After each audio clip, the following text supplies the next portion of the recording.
ప్రియ స్నేహితులారా, నేటి ఉదయకాలపు వాక్య ధ్యానంలోకి ప్రేమపూర్వకమైన ఆహ్వానాన్ని అందిస్తున్నాను. ప్రార్థించుతాము. కనికరం గల ప్రభువా, ఈ ఉదయం వాక్యం ద్వారా మాట్లాడుతూ మమ్మల్ని బలపరచమని మా ప్రభు రక్షకుడైన యేసు నామములో అడిగి వేడుకుంటున్నాం తండ్రి. ఆమెన్.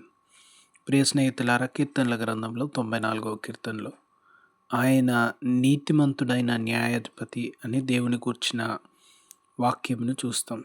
ఈ కీర్తన అంతట్లో న్యాయమును తీర్చుమని కీర్తనకారుడు ఆవేదన చెందుతూ బాధపడుతూ ప్రార్థిస్తూ, దేవుడు నీతిమంతుడు, ఆయన నీతిని అనుసరించి న్యాయము తీర్పరి న్యాయాధిపతి అని మాట్లాడుతూ ఉంటాడు.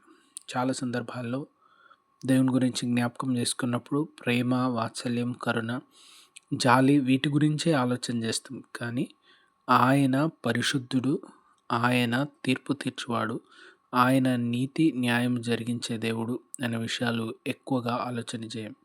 ఎందుకంటే ఈ మాటలు, ఆలోచనలు మనలో భయాన్ని కలుగజేస్తాయని, మన మనసాక్షిని గద్దిస్తాయని, మనం మార్పు చెందాల్సి ఉందనేటువంటి విషయాల గురించి తెలియజేద్దాం.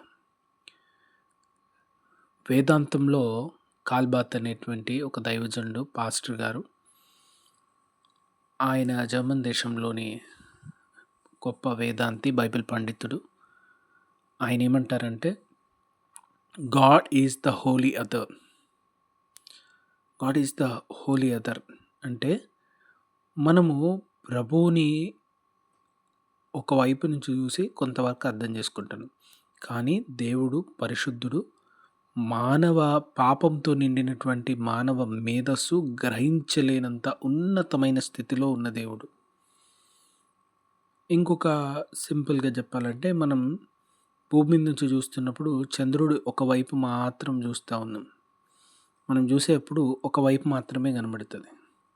కానీ దాని వెనుక మనకు కనపడని ఇంకొక దృశ్యం ఉంది. ఒకవైపు మాత్రమే వెలుగుబడ్డంత వరకే మనం చూస్తున్నాం. ఆ వెలుగు తరువాత ఉన్నటువంటి స్థితిని మనం చూడలేము. ఎందుకంటే అది మన కన్నులకు కనబడని స్థితిలో ఉంది. మన కన్నులు చూడలేని స్థితిలో, మన కన్నులు చేరలేని స్థితిలో.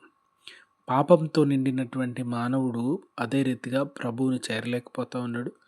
ఆయన మహిమను చూడలేకపోతూ ఉన్నాడు. ఆయన సన్నిధికి వెళ్ళలేకపోతూ ఉన్నాడు. పాపపు జీవితము, పాపపు అలవాట్లు, పాపపు తలంపులు ప్రభువు నుంచి దూరపరుస్తూ ఉన్నాయి, దూరంగా ఉంచుతూ ఉన్నాయి. ఈ దినాన అటువంటి స్థితిలో ఉన్నటువంటి మనము ఆయన తీర్పు తీర్చే న్యాయాధిపతి అయిన దేవుడని విస్మరిస్తూ ఉన్నాం. దేవుని వాక్యము జ్ఞాపకం చేస్తూ ఉంది కీర్తనల గ్రంథంలో. ఆయన పరిశుద్ధుడైనలాగన మీరును పరిశుద్ధులై జీవించుడనేటువంటి వాక్యము మనల్ని ఈ ఉదయకాలం జ్ఞాపకం చేస్తుంది. ప్రభు వంటి పరిశుద్ధ జీవితము, నీతిగల జీవితము ఆయన్ని చూడడానికి, ఆయన్ని చేరడానికి అవసరం. భూమి మీద జీవిస్తుండగా అనుదినము ప్రభు వంటి హృదయము, ప్రభు వంటి తలంపులు కలిగిన వారంగా ఉండాలి. కీర్తనకారుడు చెప్తా ఉన్నాడు, మానవులు ఏ రీతిగా ఈ విషయాన్ని విస్మరించి గర్వించి భూమి మీద నాశనం అయిపోతూ ఉన్నారో, ప్రభు చూసి చూడనట్టు వదిలివేవాడు కాదు.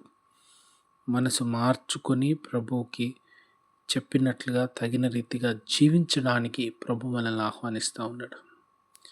భూమి మీద ఉండగానే, అవకాశం ఉండగానే యేసు ప్రభుల వారు న్యాయాధిపతిగా రాకముందే మనం అనేక మార్లు మన విశ్వాసంలో జ్ఞాపకం చేస్తాం, ఆయన తీర్పు తీర్చడానికి న్యాయాధిపతిగా రానయ్యున్నాడు. ఆయన రాకమునిపే మన జీవితాన్ని సరి చేసుకుని ప్రభుకి ఇష్టానుసారంగా జీవించు కృప దేవుడి దయచేయను గాక ప్రార్థించుదాం.